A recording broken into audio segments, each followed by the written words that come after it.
Hey there, rabbit holers. No. No, wait, we'll cut that. What's up, my rampant rabbits? Oh, no. Okay, let's not do that. Try again. Hey gang, welcome to this week's episode. Just a quick message before the episode. We made a bit of an error and accidentally muted our expensive mic for this recording. Our laptop tried to pick up the slack, unbeknownst to us, so this episode may sound a little off. Hopefully you can get past the sound quality issue because this was one of our favorite episodes yet. Thanks for listening. Thanks for listening and enjoy the show.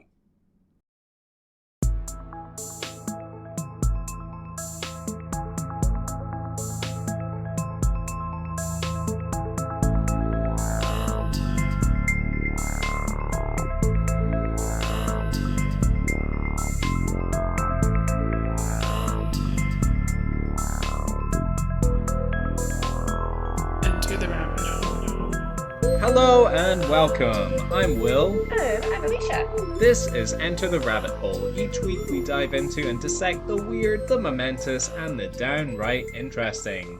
And today we're covering NC17. Yes, if you've never heard of that before, chances are, like me, you're not from the USA. But that's okay. What? Yes, it's true. Some people are not from the USA. No, but the USA is the world. And the world is the USA. We own everything.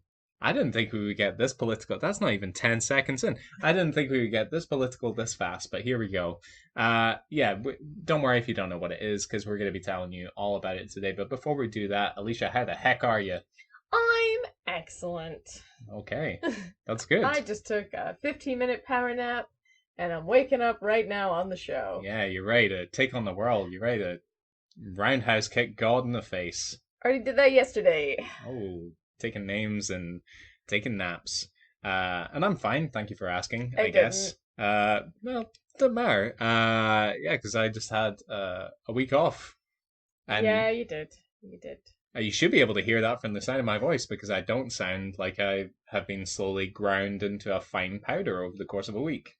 But, yeah. Capitalism! Again, getting super hot takes super early. Anyway, let's circle back to what the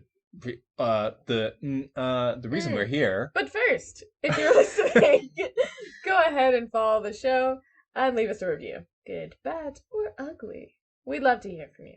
Also, if you have any ideas for future episodes, please share them with us. You can find us on ETRH at gmail.com or at ETRHthepod on social media. Yeah, we're there. We are waiting. We are waiting for your call, but not really, because don't call us. Alright, so we are talking about the NC17 rating, but so much more beside. Heads up, there's a good chance this is going to be a two-parter. Noose. But don't worry, we're going to be filling both slices of that big old meaty sandwich with lots of interesting facts and nuggets for you. So don't worry too much about it. We're here for you. So tell me, Will, what is NC17? I'm glad you asked, as though it was written in the script. For those of us unfamiliar with the movie rating system in the USA, there are several tiers which denote suitability for different age groups.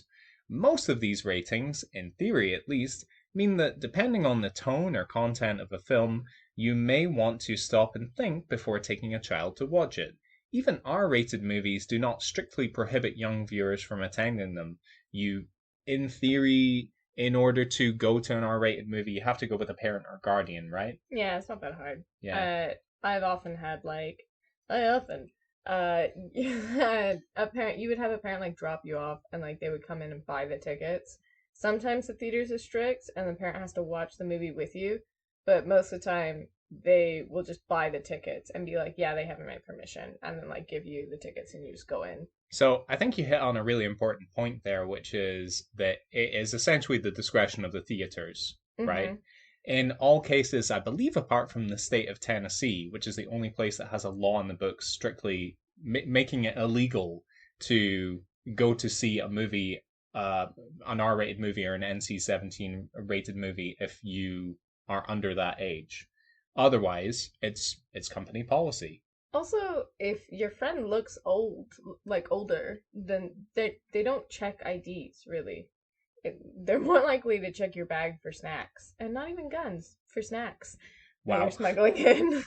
That must make a real awkward trip to the cinema when they're like, all right, guys, I'm going to have to see that backpack. All right, what have we got? Tech 9, and we've got a couple of grenades in here. It looks like you've got a bandolier full of ammunition. What the fuck are these? Are these Junior Skittles? Mints? Get the fuck out of my cinema. I mean, Take your guns with you. They don't really check your bags. We would always just stuff our pockets full of stuff from the gas station and like walk in. Do you remember, we're going straight into Tangent City or early Tangent doors here. Town, come on. Sorry, Tangentville. Wow. Early doors here. But do you remember when we went to see Spider-Man Far From Home in my hometown, and I was like, don't worry about it. Like, we'll be able to smuggle and stuff. They're super chill about it. They don't care. And immediately they wanted to take my backpack, and I was like, this has never happened to me before. I swear. Madam, I am affronted.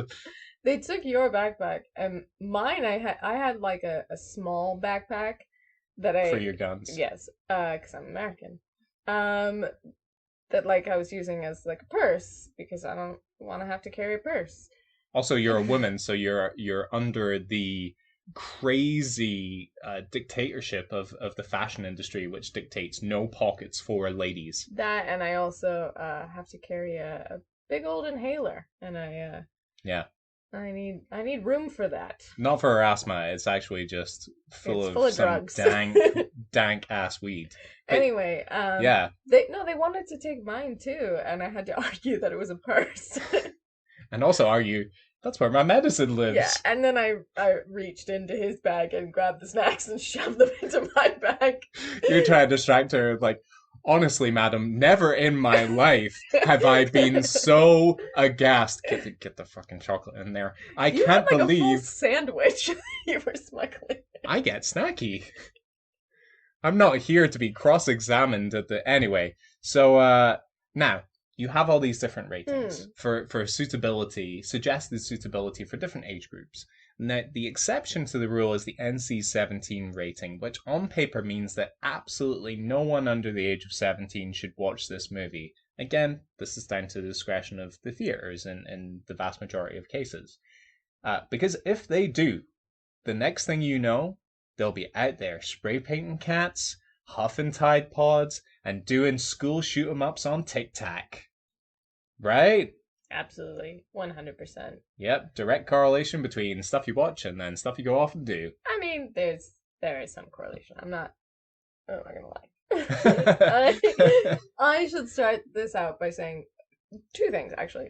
One, I don't think I've ever seen an NC-17 film in movie, like in the movie theater, and we'll talk about that. Mm-hmm. So it's not like there ever really was a chance for that. And two, I do not like violence to the extent that I will hide my face away from violence, and Will or my friends or my family, whoever is like watching a film with me or a TV show, will have to tell me when the violence is over.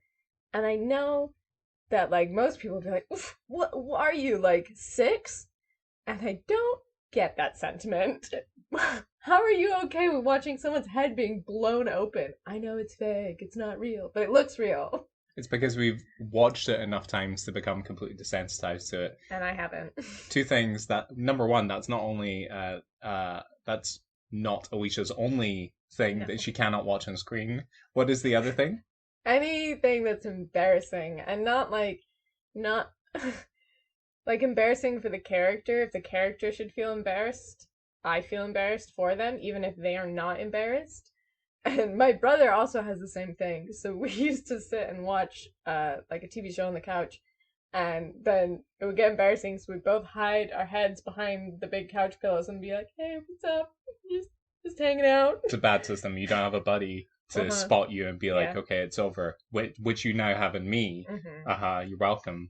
And it's a rough life for you. So the second thing And in all seriousness, I think this is going to color some of our judgments and our comments through these two episodes. But unlike Alicia, I was exposed to a lot of not necessarily what would be rated NC17, but definitely in the UK would be the equivalent of 18 rated movies from a very young age. We're talking Hellraiser, we're talking Nightmare on Elm Street, we're talking the Aliens franchise. And in hindsight, was I too young to watch those movies? Absolutely yes. In hindsight, did that then cause me to bring a knife into school and go on a stabbing spree? No, it did not. No. Do I think the two things are directly related? No. Do I think that watching a lot of violence causes us to be desensitized to violence? Absolutely yes. And do I think that's necessarily a good thing? No, I don't. Yeah. So when we're driving on the road and I see like a car crash with just like mangled body parts and stuff like that, we're driving past and I'm just like, oh, that's interesting. Oh, a McDonald's. I finally feel something for the first time. Lust. Also, just before we go in and get completely out of Tangent Town, I don't understand why it's 17. Yeah. It's almost as though all of these ages are completely arbitrary. Weird. Strange. But again, I find it odd that people in the US can drive at a younger age than we can. Right? Oh, it's very dangerous. Yeah, you can get your license at what, 15, 16? You get your learners at 15. If you have like permission, like say you work on a farm or something like that, your family's farm, you can get it at 15. For like more like country roads kind of stuff. The ones that take you home. Yep. But yeah, 16 on your 16th birthday. You can drive when you're 15, but you have to have someone in the car with you. I'm pretty sure you can do the same thing with like tattoos in the UK. Please hit us up at ETRH the pod on social media. But I believe typically you would have to be 18 to get a tattoo in the UK without the permission of your parent. However, if you have the permission of your parent, you can make all kinds of terrible. If you turn around at the age of 12 and you're like, Mom, Dad, I've been thinking about this for a long time, and I really just want to get my name tattooed on my lower back. I think that's child abuse. No, it's fine because they made that decision themselves. They were like, I want to play Roblox. I wanna eat some chicken dippers, and then I want to get a Mike Tyson tattoo on my face. And your mom and dad have to be like, but I want it to be Mickey Mouse themed. Yes, obviously. I want to have like a tribal tattoo, but it's also somehow like Disney related. Yeah, there's like a little Mickey Mouse running through the little tribal lines. Yeah, gorgeous. Beautiful. Okay, well, let's get into it. Yeah, so why don't you tell us a little bit about how we arrived at the rating system in the first place? So, since the start of motion pictures, they have been controversial. That shouldn't really be surprising. Any new art form has its critics and its would-be censors. In 1896, Thomas Edison's The Kiss scandalized viewers for a full 18 seconds. Now, I heard the name, and I imagined something in my head. If you just heard of a movie short called The Kiss, and it scandalized people, what would you imagine? Oh, hot and heavy, some tongue action. Yeah. I actually what I pictured in my head is that kind of like 1940s or 50s kiss where they're like mashing their lips together. They're not really kissing, but it like the music swells and like that's the wrong tune. Most definitely. Like, rubbing lips back and forth, with their head. So, did you watch the film? No. Okay, I watched it, and it's kind of akin to, and I'm gonna try and do it with Alicia just now. Now I'm aware that you guys can't on see this it. Okay. Audio. I understand you can't see, but like, so they're kind of like sat right next to each other, and then they're kind of like both like talking. So he's kind of like no. No, So he's your beard is let just so he's kind of like talking, but like talking on her lips. It's so uncomfortable. I keep backing up. It is deeply uncomfortable, and I can't. There's 18 seconds worth of this, but it feels like 30 minutes because you're watching and you're like, when is this going to turn into a kiss? He's literally they're just like talking on each other's mouths and kind of doing that thing that you were describing where they're kind of like going back and forth. It's I didn't feel scandalized. I just felt weird. In my Is pants that region. is that? So once I was done with that, once I was done touching myself to that silent era movie, yeah, maybe is that how people kissed back then? I don't think so. This is like, whenever people like, oh, people back then, they just didn't have any sense of humor because the only photographs we have are just them standing straight, like not making Uh a huh. face. It's because they couldn't. The camera lens was, the length was too long of it to be open, so any movement would cause their face to blur. There is a really cute series of photographs of like a couple. It's like 4 photographs, and they're like, he's like holding her, and at first they're like kind of straight face, and then they start laughing, and then they're like kind of cuddling and laughing, and it's adorable. Mm-hmm. Um, Anyway, so yeah, from a very early stage, the movie industry was controversial. The reception to the world's first feature film helps to highlight some of the issues surrounding public airing of controversial materials, in this case, sporting events.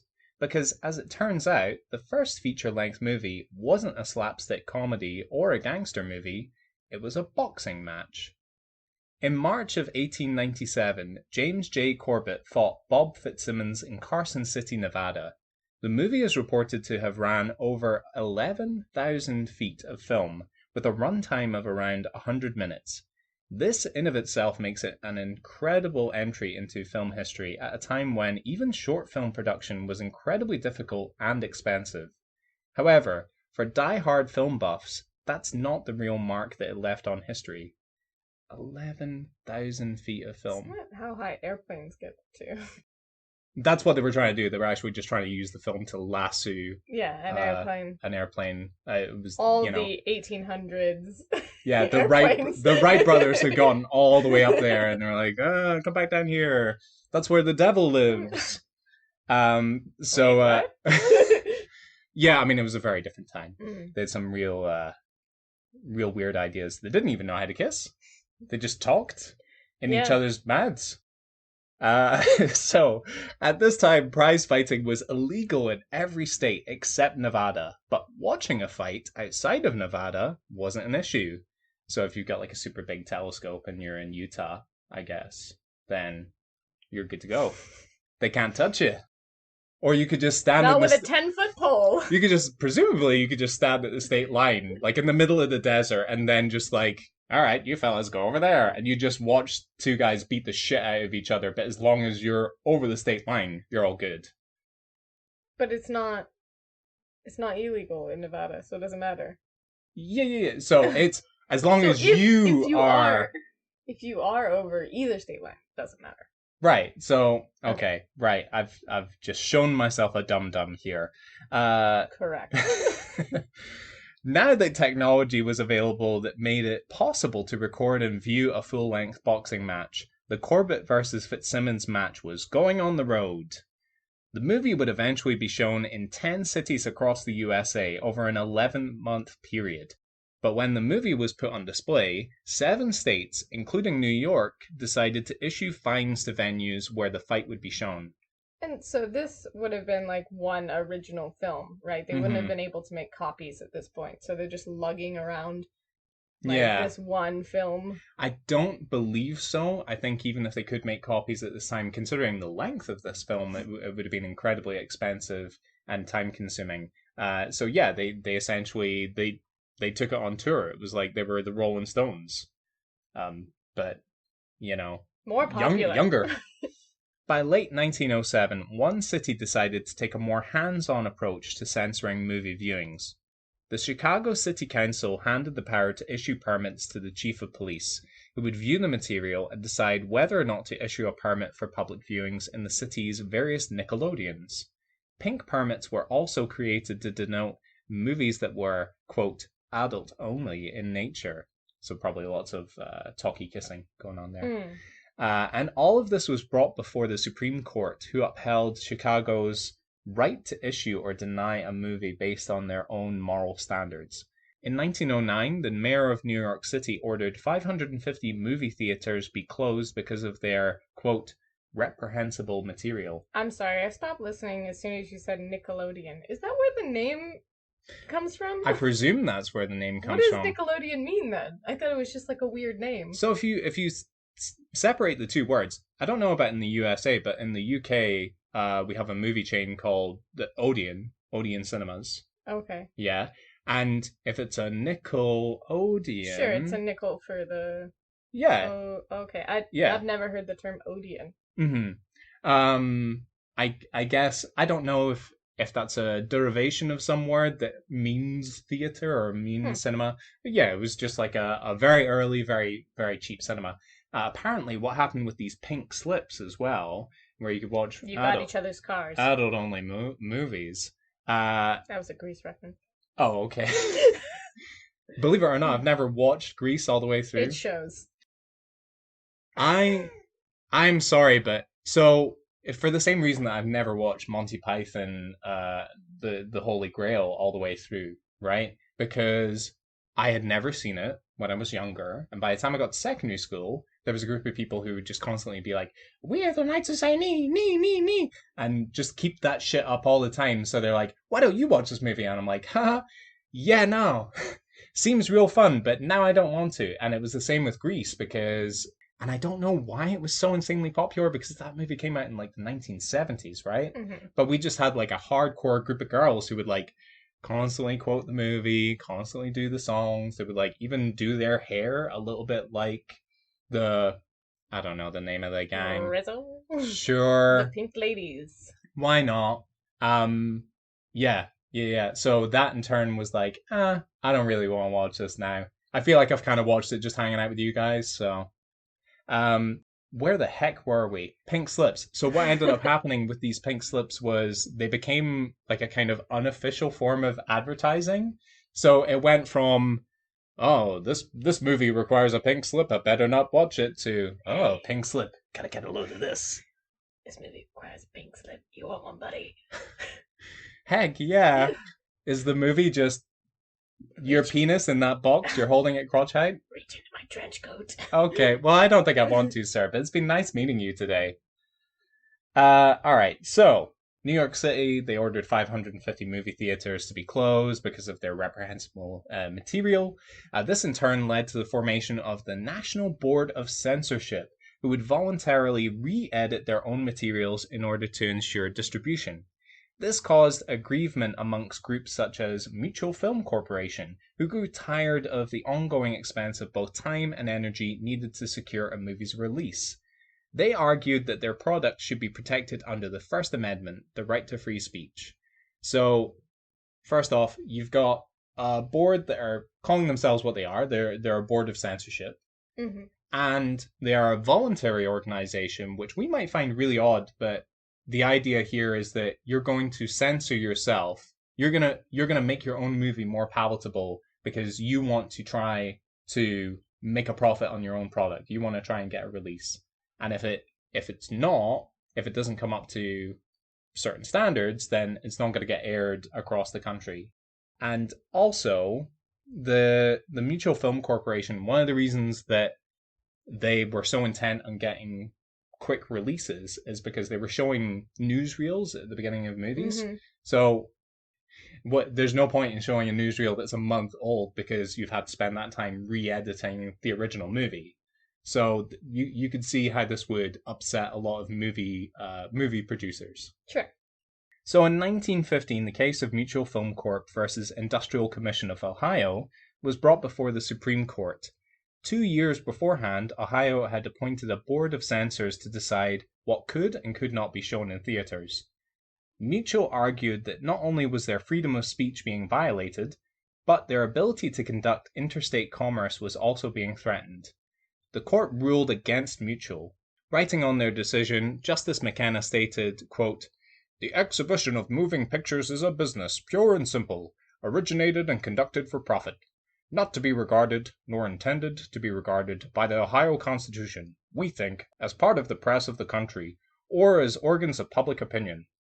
Furthermore, quote, we cannot regard the censorship of movies as beyond the power of government." The voice is new. I like it. That's my voice from now on. I hope it turns you on. 100% no. Not doing it for you, baby. Opposite direction. No. So basically, what they're saying here is that these can't be protected by freedom of speech because they're not artistic expressions, or freedom of press, which is unusual because again, they were showing newsreels in some of these films, so they regard them as being a product. They weren't also seen as like an art.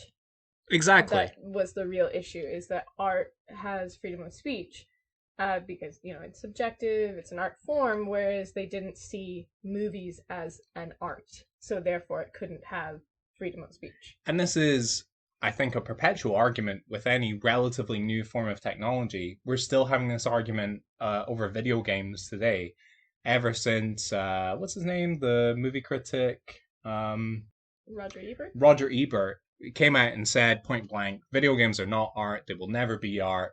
They'll never be considered to the same standards as movies. That conversation has been much more in the public forum, and yet you have video games winning awards for their narrative quality and winning awards for their graphical fidelity, etc., etc. So there's a lot of arguments to be made that actually they are an art form, but you've still got this relatively new technology that's trying to win people over and make itself be taken seriously. Yeah, and maybe distance itself from what it was in the past. Yeah, just, two dudes beating the shit out of each other in Nevada. Or Birth of a Nation, which came out in 1915. Oh boy. For our listeners at home who don't know what Birth of a Nation is, you want to give us a quick... It's a white supremacy circle jerk by the KKK. Yeah. Which, if you've listened to our K's for Knights of the Golden Circle episode, you'll know that a circle jerk is very special for the KKK because they love the symbol of the circle. Sure do. Sure do. Also covered in our Golden Age episode. Boy. Yeah. God, we're racking them up, huh? So, at this point in US history, the Supreme Court and state government did not see movies as vehicles for self-expression, but were no more than a product produced by a manufacturer. This is the stance they would take until 1952, when they would finally reverse their decision, acknowledging that expression within the format of a movie was in fact protected by the same guarantees of freedom of speech and a free press. Okay, well, now that we've talked about the free press, and we're going to talk about the repression of the free press in a little bit, let's take a little break. All right.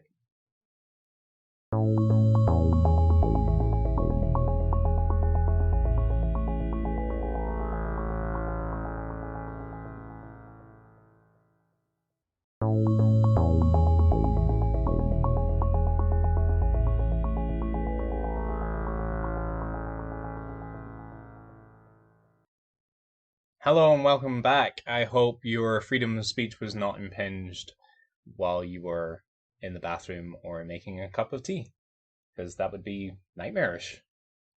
It sure would. Yeah. I know. Okay.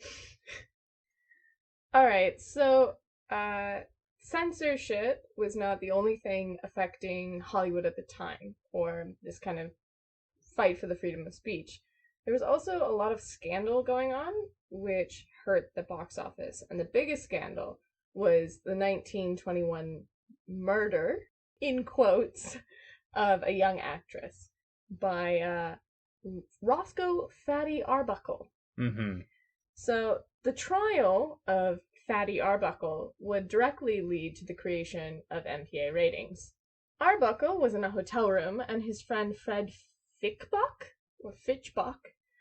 planned a Labor Day bash to kind of celebrate the release of his newest movie. Arbuckle, still in pajamas and with an unfortunate acid burn on his buttocks from sitting on an acid-soaked rag at a mechanic's, wandered through the party and eventually found himself near a madam and blackmailer, Maud Delmont, and model and aspiring actress, Virginia Rapp. Within a few hours, Rapp would be dead, and Delmont pointed the finger directly at Arbuckle, saying that he fed her drinks, took her into a bedroom, and raped her. Supposedly, the 266-pound man was so heavy that he ruptured Rapp's bladder. You told me about this story a little bit off air, and it's just a nightmarish image. Like, imagine having something so heavy on you that, like, ruptures your bladder. Also, like, what would that even feel like? You know, is it like when you've been on a super long car journey and you are dying for a pee, and then all of a sudden you've released, but I now you don't can never do it again? I don't know how I have no idea how rupturing your bladder would feel, or like Yeah, how having someone that heavy on you. having sex with Roscoe Arbuckle. How do you think that would feel? No thanks. No, not your kind. He's Poor not. guy. No, he's not. He's not the villain in this piece, by the way. Yeah, apparently he hated being called fatty as well I mean, you for obvious would, wouldn't reasons. you? Well, like, but I could see certain stars leaning into it and being like, yeah, I'm the fat guy in silent era cinema, but I guess he really didn't like it, He you still know? played a leading man in quite a few roles, though. Yeah.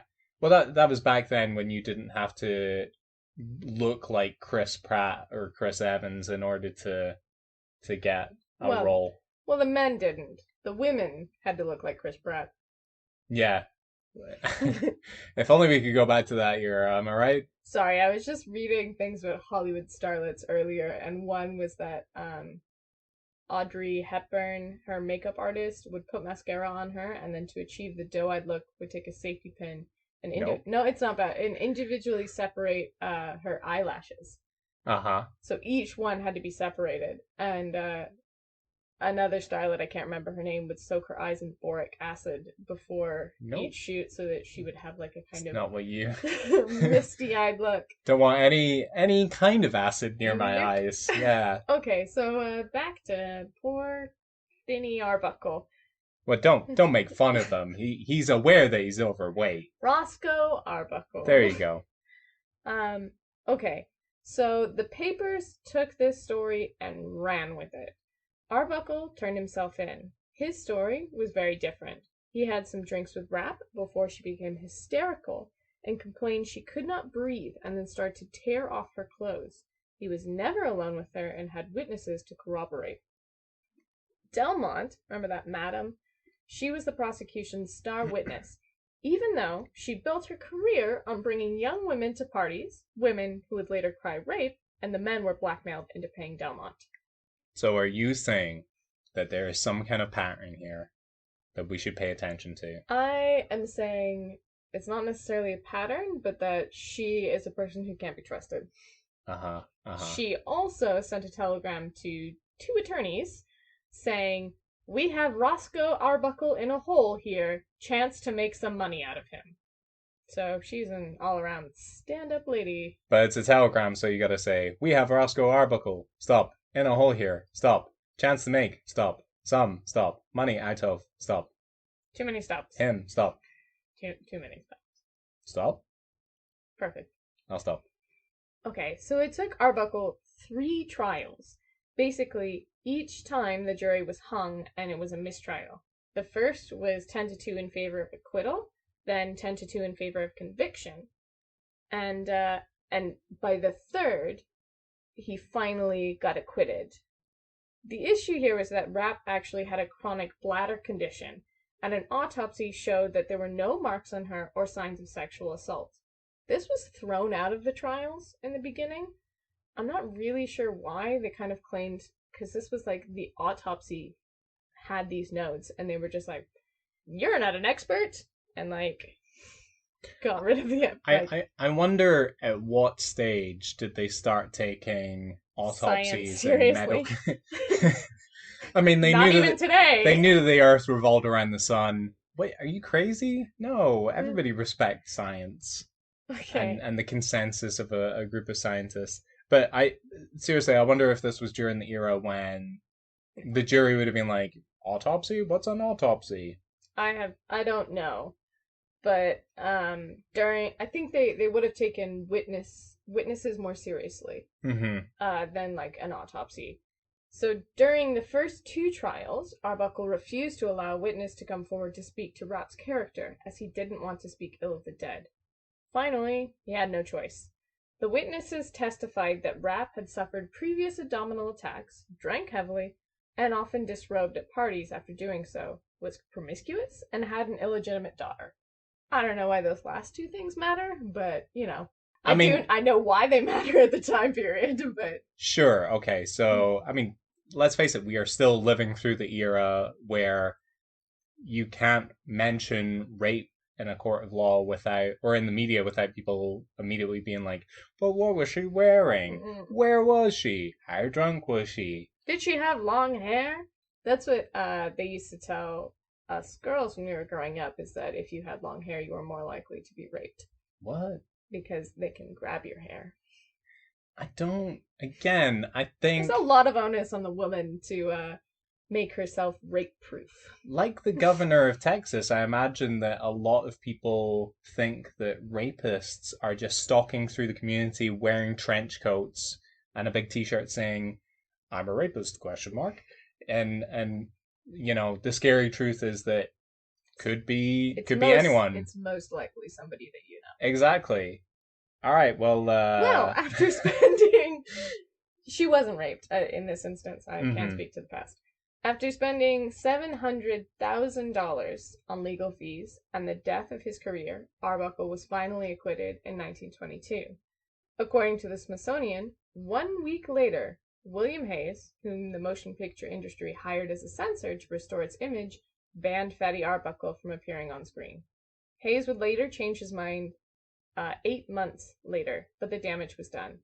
Arbuckle would direct behind the scenes for Friends, and not much else. Eventually, he died of a heart attack at the age of 46. I'm glad that we're currently living through an age where, in light of the hashtag Me Too movement, when women or men involved in the industry come forward and they're like, this producer, this director, this actor is up to no good. They are molesting people, they are harassing people, they are raping people, and then they're burying it under threat of, we will destroy your career, you will never work in this industry again. I'm glad that we're taking it seriously, even if the side effect of that is that every other week you discover somebody who was your childhood hero is actually a massive monster and should probably be behind bars. That being said, I do feel like there's room for some kind of middle ground between that and what happened to Arbuckle? Exactly. I heard that he did something wrong. Okay, now he doesn't have a career anymore. So the huge problem here was not even the trial. It was that the newspapers took the story and ran with it. Mm-hmm. I can't remember the exact phrasing, but the guy who owned the newspaper said, of the coverage, I haven't sold this many copies since the sinking of the Lusitania. So he's out there, and if he's not covering the Fatty Arbuckle trial, he's desperately going around all the docks. Holes and shit. With a little hand drill. All right, we're gonna get him one of these days.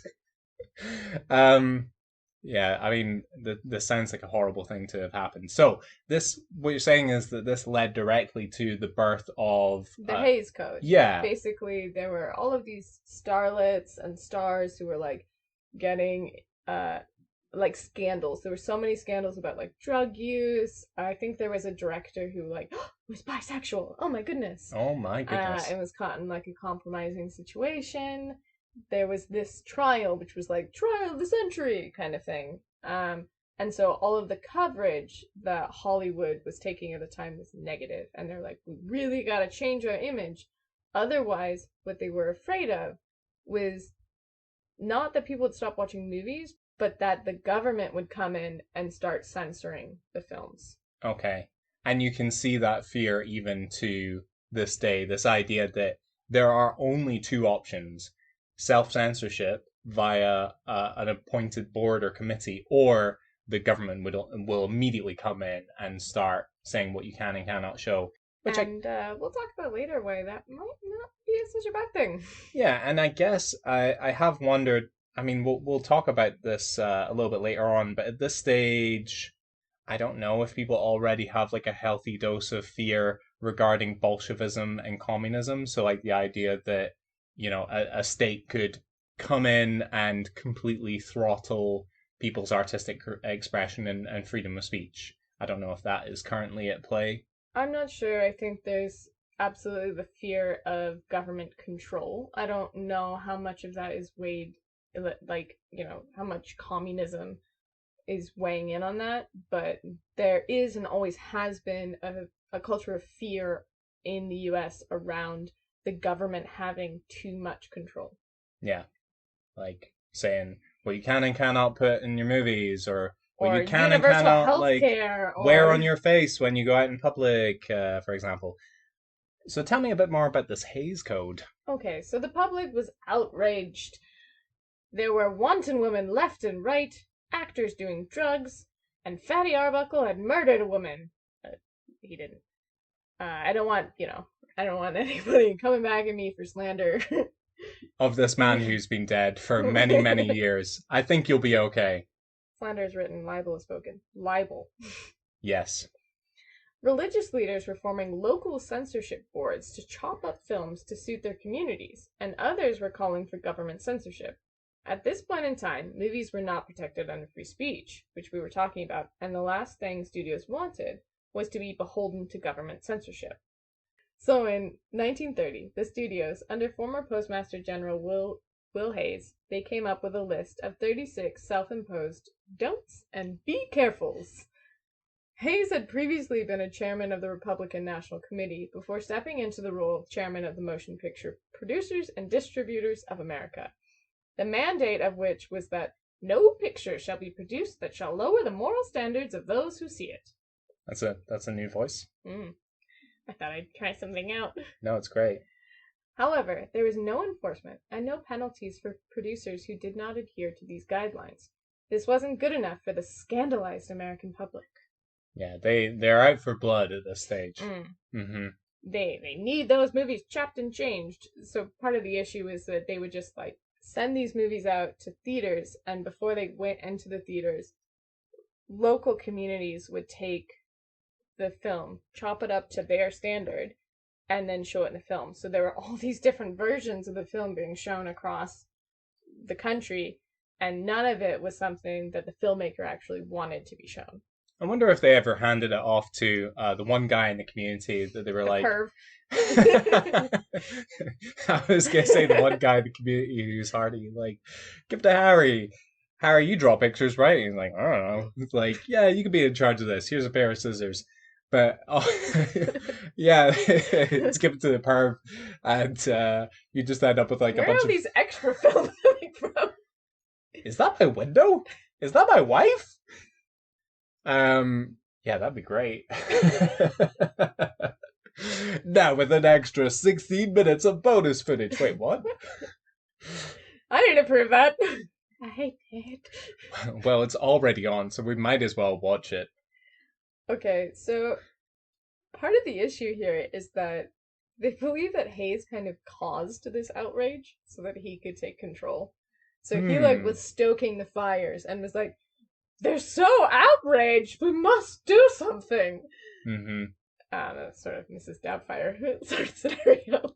No, the way that Mrs. Doubtfire enraged all those people so that she could then be a woman. I meant the voice. Yeah. Okay. So he pressured filmmakers into towing the new line. According to NPR, Hays said of his code, it states the considerations which good taste and community value make necessary in this universal form of entertainment. And among those considerations that no picture should ever lower the moral standard of those who see it, and that the sympathy of the audience shall never be thrown to the side of crime, wrongdoing, evil, or sin. In my head, I definitely picture him as a very uptight white lady with a glass of white wine and 10 Xanax. I picture him as the kind of guy who has Bible verses hanging on the wall in his office, but at lunchtime enjoys locking the door and literally slamming his dick and balls in the Bible because it's the only thing that will make him come. He definitely does horrible things. Yeah. So Hays Code was actually called the Production Code, and it was entirely voluntary. Well, as long as you didn't care about having your film play in theaters. For example, Howard Hughes' film The Outlaw was kept out of theaters because of its advertising, which focused on Jane Russell's cleavage. More on that later. Cartoon characters like the famous Betty Boop had to have their hems lowered and pull on some tights because of those beautiful gams. Yeah, I've seen Betty Boop in a lot of women's bedrooms. I'm now thinking Weird. about the way that that is phrased. Um, Were and you the town so the point is perv? that, but in when she's on posters, etc., she's not wearing like a frilly frock and like Knee length, stockings. yeah. No, she is, but even by the standards of the time, like pretty provocatively dressed. She does have that enormous turnip shaped head, which Weird. is a hurdle to get over. But It's a difficult wank. So yeah, before this time, so before this, she basically had a skirt that barely covered anything and like a garter way up high on her thigh. And they were like, oh, couldn't do that. Certainly couldn't show that much leg on this fake character. uh, I, I think it would have actually melted these people's brains if they had seen the Rule 34 website. If they could see a cartoon depiction of like Lois from Family Guy and Marge Simpson like viciously scissoring one another, then they would burst into flame, I'm sure. That, or there'd be some sort of switch, and they'd be like, oh. I like this. Why am I Right? so angry about this? Doesn't everyone like this? Shouldn't guys, we should be looking at this. Let's just let people look at this. It's fine. Nah. They would first jerk off to it and then be like, it's Filth. evil, let's burn it. I'll keep this one for safekeeping, but we'll burn all the other ones. Oh, hypocrisy. The same community that had railed against scantily clad actresses in the sign of the cross were changing, and post-World War II filmmakers had to compete with a much racier TV. Hmm. In 1955, Frank Sinatra played an addict in The Man with the Golden Arm, something that was certainly a no-no under the Hays Code. And even though the film didn't receive a seal of approval from Hays, it got great reviews, made it into theaters, and in a coup de grace, won an Oscar. Do we know that? Do we know if his arm actually was made of gold in that movie? 100%. Robot arm. I love it as a concept. I don't think so, but I didn't watch the film. Mm-hmm. I didn't even look at a poster. We did so much research for this. Look it up yourself. I'm not coming after you, all right? If you say you don't know, you don't know. So it was becoming clear that not only was the Hays Code outdated, it was also not as powerful as it had once been. In 1952, we talked about this, the Supreme Court overruled their 1915 decision that motion pictures were not protected under free speech. And in 1959, Hays had kind of stepped down at this point, and so there was a different man who was in charge of the production code, and the man enforcing the rules waffled about movies being allowed as long as they had a proper frame of reference. Like, we could show, some of these things, as long as they're presented in the right way. But absolutely no way Jose was there to be homosexuality. So this guy was gay. Yeah. Oh. So yeah, deep in the closet. He's the mayor of Narnia. Whatever he is, he's a trash person. Yeah. Enter the 1959 film Some Like It Hot, which saw its two leading men in drag and fending off male suitors. I actually heard about this, and I've seen this film. Yeah, apparently, the board did not have an issue with the movie itself. Their main issue was with the ending. So at the end of the movie, there is this reveal that they're doing that thing where it's like, well, we can't get married. So one of the characters who's in drag, and he has a male suitor who wants to marry him, and he's like, oh, we can't get married. I smoke. I've been divorced. I can't have children. But he's like, oh, I don't care. It's fine. And then he's like, I'm a man. And he's like, well, nobody's perfect. Mm-hmm. So that was what they objected to, is like, oh, so he knows he's a dude. No. Ridiculous, right? Oh, so he's pansexual. Yeah, there you go. They didn't even have a word for that back then. No. Well, they probably did, but they were very derogatory. By the 1960s and its sexual revolution, the Hays Code was practically dead in the water. leaving an opening for the Motion Picture Association of America, or the MPAA, to swoop in. Okay, even though the Hays Code is now effectively dead, let's talk about some of the things you couldn't get away with under the Hays Code. Yeah, so remember, this is your chunky list of don'ts and be careful. Coming from a really weird source. This is from Men's Health magazine. I don't know why Men's Health magazine are doing this now. Like, because they were covering the release of, was it the TV show or the movie Hollywood? Okay. And in it, I think that they're talking about the Hays Code. Yeah. And they're talking about censorship in film. And I think the two of the characters are gay, so. All right, so first up, sex and relationships. You cannot show, or should not show, overt portrayals and references to sexual behavior. Adultery as a subject should be avoided. Complete nudity was never permitted. Miscegenation, in other words, interracial relationships, were not allowed. Sex hygiene and venereal diseases were not appropriate subjects, although, I mean, you should really know about both of those things. Absolutely not. Not even in today's schools. No, sir. Scenes of childbirth were never to be shown. Homosexuality was not to be depicted, and scenes of passion should only appear when necessary and should not be explicit. Now, who decides when it's necessary? I know. We're going to approach this with some necessary passion. I think that's what they say on the set of every porn movie, right? It's like, okay, places, people. Let's see lots of necessary passion. Only as much as necessary. I don't know. I think it's what they say in every kind of like straight white romance. They're like, with necessary passion. I don't want you to overdo it. Don't give me any kind of sexual tension. But if he even gets half erect, we're gonna need to shut down this entire production. Spray all down with hoses. We've got to quarantine this place for a week, and then we can set up the reshoot. For God's sake. All right, and then we've got crimes. So crime and immorality could never be portrayed in a positive light. Criminals should not be made out to be heroes. Methods of committing crime could not be explicitly presented. Illegal drug usage could not be presented, or methods of crime could not be explicitly presented. So forget doing like Ocean's 11, right? The scene where they're like, all right, here's what we're going to do. Yeah, they started moving like... all the little squares drop down. Yeah, no, you can't do that because you are showing explicitly how they're going to do some crime. When did that film come out, though? In the 60s? Well, the original came out in the 60s, yeah. Yeah. Maybe after Frank Sinatra had done his Golden Arm movie. I'm pretty sure he doesn't have a golden arm in Ocean's 11. I know. Just a severe drink problem. That's just his whole life, I'm pretty sure. A problem with womanizing, but his arms are both normal. All right, then religion.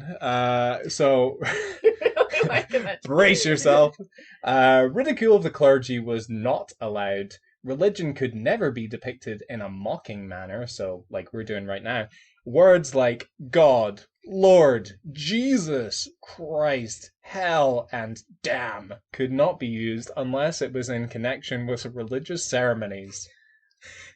I don't. Okay. The Hays Code affected many iconic movies and TV shows. Again, according to Men's Health, quote, on I Love Lucy, the word expecting was used instead of pregnant. The word was seen as vulgar. And Lucy and Ricky slept in different beds. You bet they didn't do that in real life. Yeah. They were properly in... But hold on a second. Ricky Ricardo was Puerto Rican? Yep.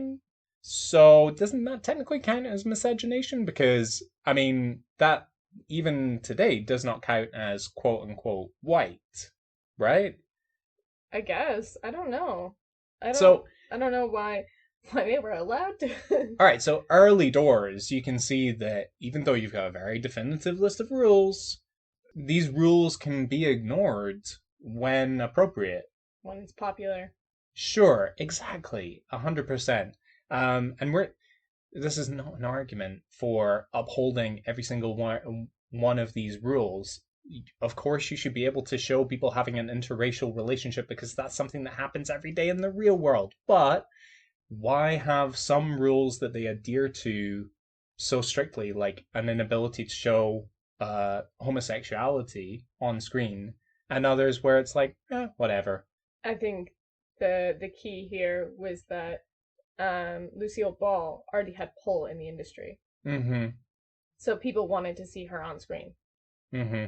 I mean, ultimately, if it ends up with a better outcome for the industry as a whole, then that's what you want to see, even if it's not coming from a place of fairness. Also, in Gone with the Wind, the childbirth scene was only seen in shadows, and the now famous line, quote, "Frankly, Scarlett, I don't give a damn," was only kept in the movie because it also appeared in the original version. You could have delivered that line so much better. I thought it was "Frankly, my dear, I don't give a..." I think it's one of those things that people Misremember? like, play it again, Sam, which is never said in the film. Oh, or "Beam me up, Scotty." Mm. Yeah. Okay, Alicia is now looking it up. So it turns out The real line is, "Frankly, my dear, I don't give a damn." You- Suck on that, Men's Health. you could have delivered that better. I think you meant, "Frankly, my dear, I don't give a damn." It is really well delivered in the film. Yeah. I can't sit and watch like 3 hours of Gone with the Wind. I don't think that's really an have. option anymore, right? Because Gone with the Wind is not a fantastic depiction of people of color. Well, certainly not. But So, back when I was a kid, I think my mom had it on 2 VHSs. yeah, you know something is long when it's on 2 VHSs. All right, speaking of things which are long, it's time for another break. Here we go. It is break time. That's not the tune I want.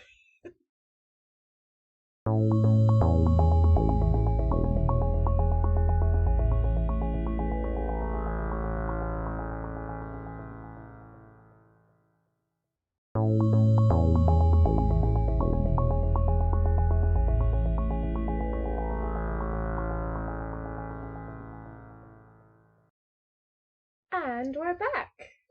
It turns out the tune that Alicia wanted to sing but couldn't sing is the tune that the Warner Brothers frog sang, the one with the little hat and cane. Yeah, the way I always think of it is the one from Mel Brooks's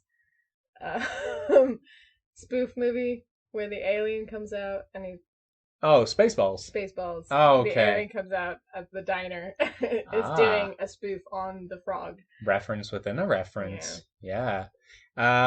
So, we hope you enjoyed your break. You're back now. Let's talk about the rise Listen of the... to us some more. Yeah, that's what you're here for. Let's talk about the rise of the Motion Picture Association of America. The year was 1968. Richard Nixon entered the White House, both Martin Luther King and Robert Kennedy were assassinated, and the Beatles birthed a sing-along classic that would haunt pubs for all time when Hey Jude went straight to number one. Yeah, paint me a word picture. I feel like we can imagine that there's like a slow dissolve and everything is like tie-dye and headscarves and like it's like playing over everything. Yeah. Seriously, I do not like that song. Hey Jude, I mean, just because I don't know, man. It's because you're British, isn't it? No, I don't think it's that. Plenty of British people like that song. What I mean is they like it to the extent where it comes on and it's like, if you don't sing along, someone will shoot you. Where are you getting guns? Somebody will find a gun and shoot you. That's how badly they want to sing that song. It's very catchy. All right, so we're in 1968. This was also the time when the credibility of Hollywood and traditional movie distribution was really starting to slip. The ubiquity of televisions in the home away from the censorship of rating boards and the increase of imports of non-production code rated movies into US movie theaters had generated a cinema culture that felt a little trite. The Hays Code had faced a number of challenges up until this point, most notably in 1943 with the Howard Hughes directed The Outlaw, starring Jane Russell and her boobs. Why would I make such a crass observation about Jane Russell's ditties? Well, Hughes felt so strongly about the, shall we say, presentation of Russell's tiggle biddies on camera that he ignored the list of do nots set out by the Hays Code. And if it seems that I'm fixated on Jane Russell's breasts, that's because of Hugh's very obvious interest in them. According to Christina Rice, author of Mean, Moody, Magnificent, Jane Russell and the Marketing of a Hollywood Legend, Hughes discovered Russell when he asked his team to specifically look for a busty actress. The image of her lying in her blouse hanging off her shoulders helped turn Russell into a war-era pinup, and according to the TCM website, Hughes and his engineers even went as far as to design a special cantilevered bra for her character. Can you tell me what a cantilevered bra is? I would love to, but I can't. So let's look that up right now. Alright, we're back from Google image search.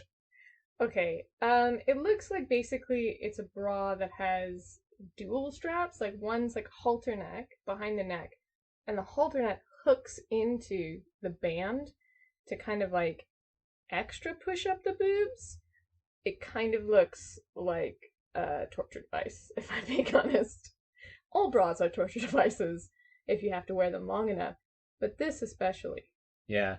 And for the gentleman in the audience, or just anyone who has never worn a bra before, it looks complicated. I mean, they all are, trust me, but hard to undo with one hand. Little bit. Just looks super uncomfortable. Super, but it does look like you would have super high breasts, sky high breasts. I just love the idea of. I bet there was not a single woman on that team of engineers. Oh, 100% no.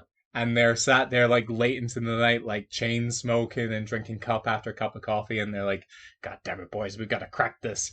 We gotta get a bra that makes her bazongas look 1,000 miles wide on the big screen. They're like, okay, Mr. Hughes, he knows that we work on aircraft, right? I've never even seen a bra. I've never touched fabric in my life. Yeah. If he wanted us to get this thing to lift off the ground and carry passengers across the Atlantic. I've got an idea. Just like a bra that has twin propellers on the front. Is this what you wanted, Mr. Hughes? I mean, he was obsessed with planes. He was. And later in life, hygiene. Spruce goose. Yeah, this guy, when he catches onto an idea, he catches onto it big time. So the irony was she didn't even wear it on screen. They showed it to her. She took one look and she was like, Not in a million years. I'm not getting in that. No, thank you. She did wear it for the pinups, though. And if you search cantilever bra, one of the first things comes up is Jane Russell with the blouse like halfway off her shoulders. Suffice it to say, the production code were not very impressed with all this, and they tried to ban the movie. Its release was delayed for 3 years, during which time Hughes kept Russell on a retainer of $1,000 a week, even when she wasn't filming. She would become known as the motionless picture actress because of all the hype surrounding her without her actually appearing on screen. She got $52,000 a year for not making it. Oh my god, that's the dream. There was just so much hype surrounding her. So unlike Scarlett Johansson following the Black Widow movie, delaying her movie for 3 years actually kind of boosted her career even further because they were able to market it at finally being released in theaters, because all that people had heard up until this point was like, this movie is so saucy, like it's so raunchy that they can't even show it in theaters. And it turns out, so the story essentially is kind of, it's not a true story, but it's based on the story of Billy the Kid. It turns out, apparently, a little bit boring. So, not a superb movie. But that's why you get the cantilever bra in. That's how you get bums in seats, baby. Putting boobs in bras. Exactly, putting boobs in weird-ass bras. This early middle finger to the censors helped pave the way for other movie producers who also began challenging the code, but still managed to achieve commercial success, as was the case with later movies such as The Moon is Blue and, as you said earlier, Some Like It Hot. The message was this: you could go against the wishes of the MPPDA and the rules of the Hays Code and win. It's not a catchy acronym, not gonna lie. No, which is, I guess, why they changed it to just the MPAA. Well, this is before. This would have Yeah. been the motion picture production Yeah, something. sure. So, to Yes. recap thus far, we have movies as an early form of technology, people being scandalized, And some, calling for more censorship. yeah, some false scandal being sewn in there, people adopting this form of censorship, which at the time was labeled as censorship. It was labeled for, what it was, kind of like how the Department of Defense used to be called the Department of War, and then people realized that it was bad optics. And people adopting this form of self-censorship because they didn't want the government to get involved. And then a lot of that censorship falling by the wayside because it was being challenged, or non-domestic markets were getting involved, or because people were just finding workarounds, essentially. And the main issue here as to why the Hays Code fell was because it couldn't keep up with the times. Yeah, exactly. And it's just bad business, isn't it? Supply and demand, and if people are demanding more, as we said, movies around about the late 60s in the US weren't really reflecting people's everyday lives. Not that people weren't necessarily looking for cinema verite, but they just recognized the counterculture movement had already swept through the US at this stage, and they realized and that films weren't allowing. Yeah, they were just way too buttoned up, way too starchy, and they wanted something, I don't know, like more with more acid. They wanted something just like smothered in LSD and nude in the middle of a field, listening to Jimi Hendrix. Okay, so we're gonna end the episode on that image. Yeah. Next time, I promise we'll talk more about NC17, a little bit of X rating in there, a little bit of porn. Yeah. Sorry for the blue balls, gang, but this story is a lot bigger, a lot meatier than we initially thought it was. So I think you could say we went down the rabbit hole. Hey, you said the name of the thing. Oh. That's the thing. So we're not going to leave you guys hanging completely. How about we round off the episode with a couple of weird facts? Yeah, I've got a very quick weird fact for you, and it's not a fun one. Oh, okay. So you'll learn more about the treatment of actresses if you listened to our Golden Ages episode. I did Golden Ages of Hollywood. This I didn't cover. Basically, it's a procedure that lots of leading ladies... You saying the word procedure is already making my dick shrivel up inside my body. Go on. A lot of leading ladies would do. So in order to make their cheekbones more pronounced, because many women, like Joan Crawford, were told that was an investment, and if you wanted to be a leading lady for a long time, you gotta have them cheekbones. Mm-hmm. So they would remove their back molars to kind of give their cheeks like a sunken in effect to make their cheekbones look bigger. Oh my god. I have not had anywhere near as much dental work as you have recently, and even I just... I've had a lot of dental work, and I've had a lot of dental work done in Asia, specifically in Taiwan, where they don't not do anesthetic? Yeah, but they give you very little. They seem to go via the rule of thumb of like, you'll tell me if there isn't enough, and then I'll give you some more. You'll tell me when it starts to hurt, and then we'll try again, and then you'll tell me again when it starts to hurt. Yeah, it's like you're paying by the milligram or something. Yeah, I've had 2 simultaneous root canals that have taken me a year and a half to complete. So, in terms of money, it's been great. Because it's cheaper. It's way cheaper here. In terms of, I don't know, like... one beautiful fake tooth now. You just have that big, solid gold fake tooth. Like you are like a classic 1970s pimp. And I love it. And I love you. And you also, your cheekbones look amazing. They do. Yeah. But that's because they've always looked amazing. You could be a golden age era pinup. Honest to God. Just gotta throw more boric acid in my eyes. Jeez Louise. All right, so mine are some unusual ratings. I'm going to give you some now, and then I'm going to save the best for the next episode, okay? So, as you know, whenever you rate a movie or a TV show or a video game, there'll normally be a little blurb saying, intense violence or some drug use, etc., etc. Here are some of the zanier ones according to IMDb. 1992's Dead Alive, rated R for an abundance of outrageous gore. Okay. Yeah. The Skateboard Kid 2 from 1994, rated PG for brief mild language and an adolescent punch in the nose. Okay. But just so much worse than an adult punch in the nose. 2002's Rollerball, rated PG-13 for violence, extreme sports action, sensuality, language, and some drugs references. Extreme sports action. That sounds like it'd be a 90s commercial. It was late 90s, early noughties, everything was like extreme. And I guess they just saw that and shat their pants. And I'm going to end with Adam Sandler's Mr. Deeds, also from 2002, rated PG-13 for language, including sexual references and some rear nudity. Ooh. Which tells me nothing, because it could be better than frontal nudity, but it could also be a lot worse. I mean, nothing against Adam Sandler. All body types are beautiful. I still don't want to see his buttocks. Wow. Drive by an Adam Sandler for the end of the episode.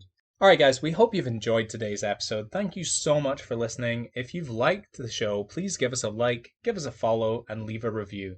This has been Enter the Rabbit Hole, as always, reminding you to go to the dentist earlier rather than later. And also, don't remove teeth for beauty's sake. Yeah. And don't inject stuff into your bum. Unless you want it to. I don't know. Inject whatever you want. I don't care. Take care for now, folks. Bye-bye. Ciao. Enter the Rabbit Hole is written and presented by William Grant and Alicia Palmer. The music was created by Glenn Marshall. More information and sources can be found in the episode description. You can email us at etrhthepod@gmail.com or follow us on Instagram at etrhthepod. Thanks for listening.